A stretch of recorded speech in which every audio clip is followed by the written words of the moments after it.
Bon, maintenant, on va voir comment l'islam a réagi à la différenciation entre les chrétiens bibliques et les chrétiens non bibliques, qui a apporté la persécution des chrétiens par les chrétiens tout au long du Moyen-Âge. Ce qu'on sait, c'est que dès le début de l'islam, c'est-à-dire dès l'époque de Mohammed, eh bien, les musulmans apportaient leur soutien à certains chrétiens. On a certains exemples, comme par exemple Mohammed qui en 615 va conseiller à certains musulmans de fuir l'oppression des polythéistes à la Mecque pour aller se réfugier dans le royaume chrétien d'Éthiopie. C'est un fait très connu. En 630, Mohammed va inviter les chrétiens d'Abba Saoud à célébrer la Pâque dans la mosquée de Médine. Et chaque fois que des chrétiens étaient opprimés pour quelque raison que ce soit, les musulmans leur accordaient refuge. Un des exemples les plus fameux, c'est lorsque Abu Bakr est arrivé en Égypte. Dès qu'il a établi sa position, il a envoyé une directive à son chef d'armée qui s'appelait Oussama ibn Zaïd, en lui disant, donc ça c'est connu, hein, c'est cité dans Tabari, l'histoire des patriarches et des prophètes, le gros livre qui nous raconte toute l'histoire de l'islam, hein, le standard vraiment. Alors voilà ce qu'Abu Bakr va dire à son chef d'armée Oussama ibn Zaïd. Ne tuez pas les femmes, les personnes âgées et les enfants. Ne brûlez pas les dattiers, ne coupez pas les arbres fruitiers. N'abattez pas ni chèvres, ni vaches, ni chameaux, uniquement pour la consommation. Et c'est là que la phrase célèbre doit être citée, où Abu Bakr va dire « Vous trouverez des gens qui ont renoncé au monde et se sont retirés dans un monastère. Laissez-les en paix. » Une tradition, donc un hadith attribué à Malik ibn Anas, reflète le même esprit comme une continuation de l'instruction.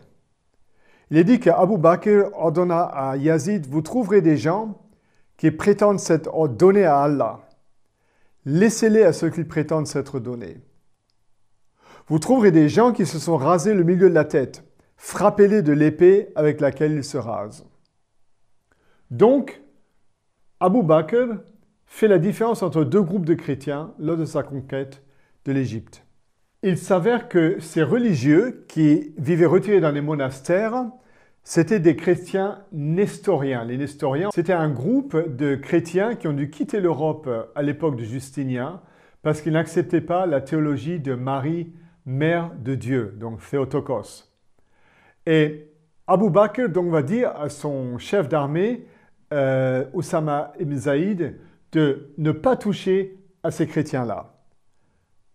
Alors qu'ils étaient détestés de la religion dominante, eh bien, les musulmans ont donc pris ces chrétiens sous leur égide.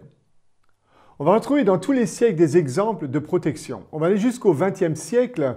Je cite ici un écrivain qui dit « Pas plus tard qu'en 1948, un général pakistanais est revenu dans l'histoire et a extrait ce même commandement, donc le commandement de Abu Bakr, et l'a récité à ses troupes au Pakistan pour faire une différence lorsqu'ils venaient dans les églises quant à ce qu'elles détruisaient et quels étaient les lieux de refuge appropriés pour les gens qu'ils combattaient. » C'est-à-dire que cette phrase d'Abu Bakr, « Faites une différence entre tel et tel chrétien », a été appliquée dans l'histoire même par les généraux de l'armée pakistanaise en 1948.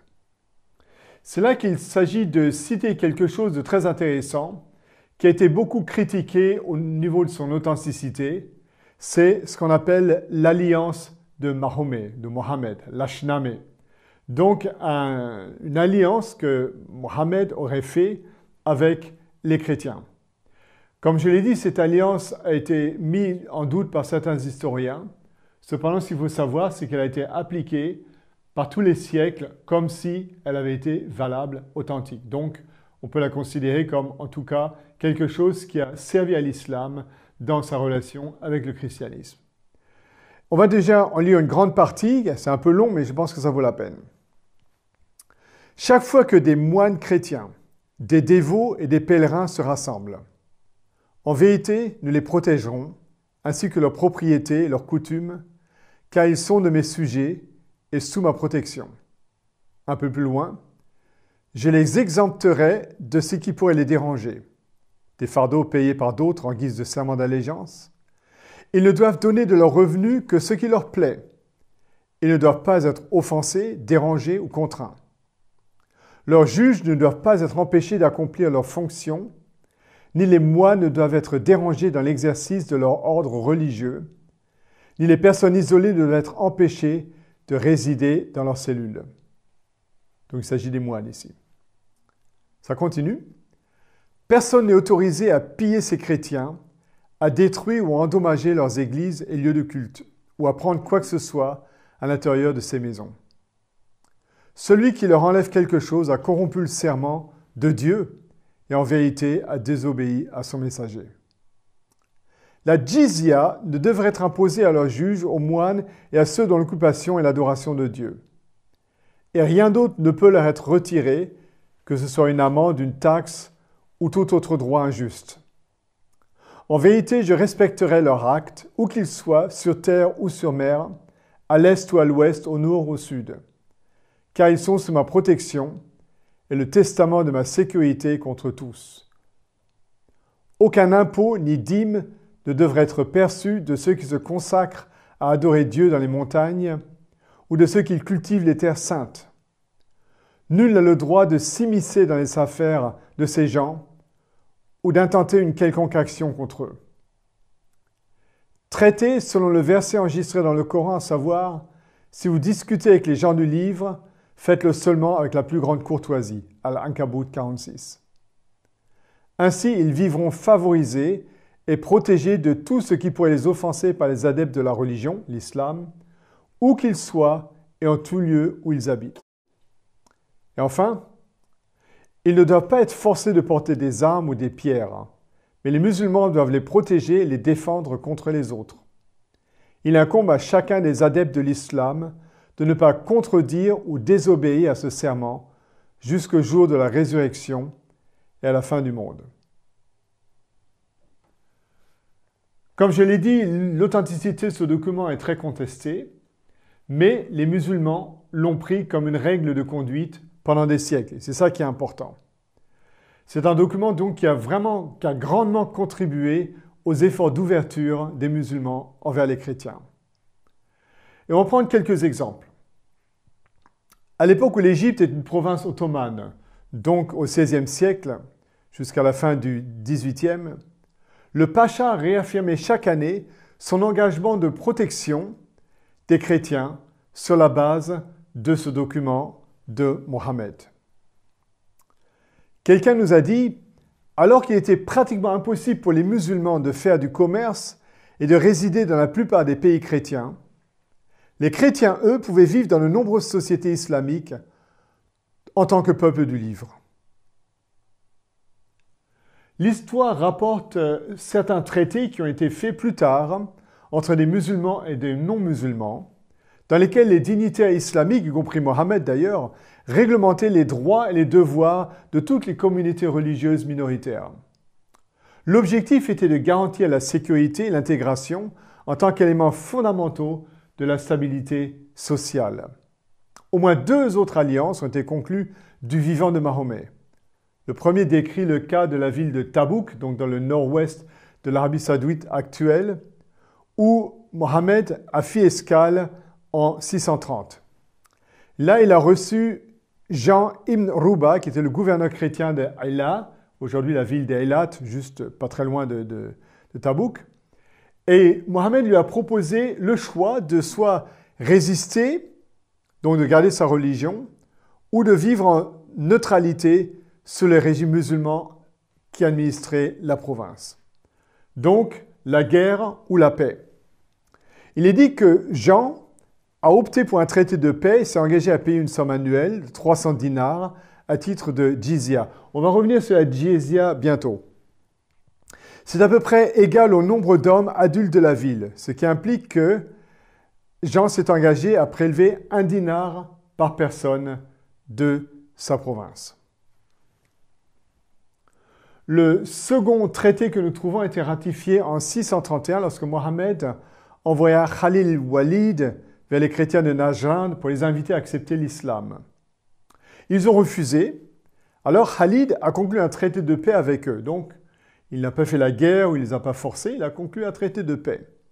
un document qui garantit la protection de ces chrétiens en échange d'une jizya annuelle de 2000 vêtements. Alors c'est quoi la jizya? La jizya, souvent c'est traduit comme une punition.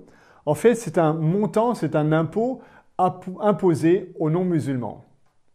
Et beaucoup disent, oui, donc c'est une punition pour ne pas être musulman. Il est vrai que la jizya, donc l'impôt imposé sur les non-musulmans, était plus élevé que celui imposé sur les musulmans. Or, ceci veut dire deux choses. La première, c'est que les musulmans, puisque l'impôt des non-musulmans était plus haut que celui des musulmans, n'avaient aucun intérêt à ce que les non-musulmans se joignent à l'islam, puisqu'ils touchaient plus d'argent comme ça. La deuxième chose, c'est que pour les non-musulmans, cet impôt était d'abord inférieur aux impôts qu'ils devaient payer à l'époque des Byzantins, par exemple, mais aussi, en contrepartie, les musulmans assuraient une protection à ces non-musulmans. Protection sous plusieurs formes, et aussi l'exemption, par exemple, du service militaire. Et comme on l'a vu, l'alliance de Mohammed, eh bien, tous les hommes religieux étaient exemptés de ces taxes. D'ailleurs, c'est intéressant, j'ai habité en Turquie et encore aujourd'hui, les églises en Turquie ne payent pas l'eau et l'électricité à partir de ces vieilles lois ottomanes basées sur ces traités où les gens religieux n'ont pas à payer des impôts et des choses pareilles. Donc, on pourrait considérer la politique des musulmans envers les chrétiens comme d'abord un respect des vrais chrétiens, un support particulier, mais surtout une non-intervention où on leur dit, voilà, on est en paix, on profite de vous, vous profitez de nous, et tout va bien. Les musulmans, donc, ont eu beaucoup d'avantages à avoir des chrétiens parmi eux, des avantages financiers, mais autres. Lorsque Mehmet est arrivé en Bosnie et a déclaré la liberté de religion dans un texte très fameux qu'on trouve encore aujourd'hui dans la ville de Vojnica, où non seulement la liberté de religion a été garantie, mais aussi où Mehmet s'est engagé à reconstruire les églises endommagées. On va trouver la même chose sous l'Empire ottoman plus tard, et bien sûr jusqu'aujourd'hui, et malheureusement de moins en moins, car les musulmans ont un peu abandonné cette politique de paix envers les chrétiens. Je dis malheureusement, ce n'est pas toujours le cas, mais nous savons qu'il y a aujourd'hui beaucoup de choses qui se passent de manière négative. Et d'ailleurs, il ne faut pas s'imaginer bien sûr qu'au Moyen-Âge, tout allait bien. Il y a bien sûr eu des conflits, c'est certain. Mais ce que je voudrais mettre en avance, en évidence aujourd'hui, c'est ce qui a été souvent oublié dans l'histoire, qu'il y a en général une bonne cohabitation entre les musulmans et les chrétiens. Je sais que c'est un sujet très profond, très grand. Il y a aussi le sujet des guerres saintes. Il y a beaucoup de choses dont on pourrait parler. Je ne vais pas en parler ici. Si ça vous intéresse, posez-moi des questions. Je peux vous envoyer du matériel là-dessus. Mais sachez en tout cas que l'islam a permis aux vrais chrétiens de vivre alors qu'ils étaient persécutés dans les pays chrétiens par des autres chrétiens.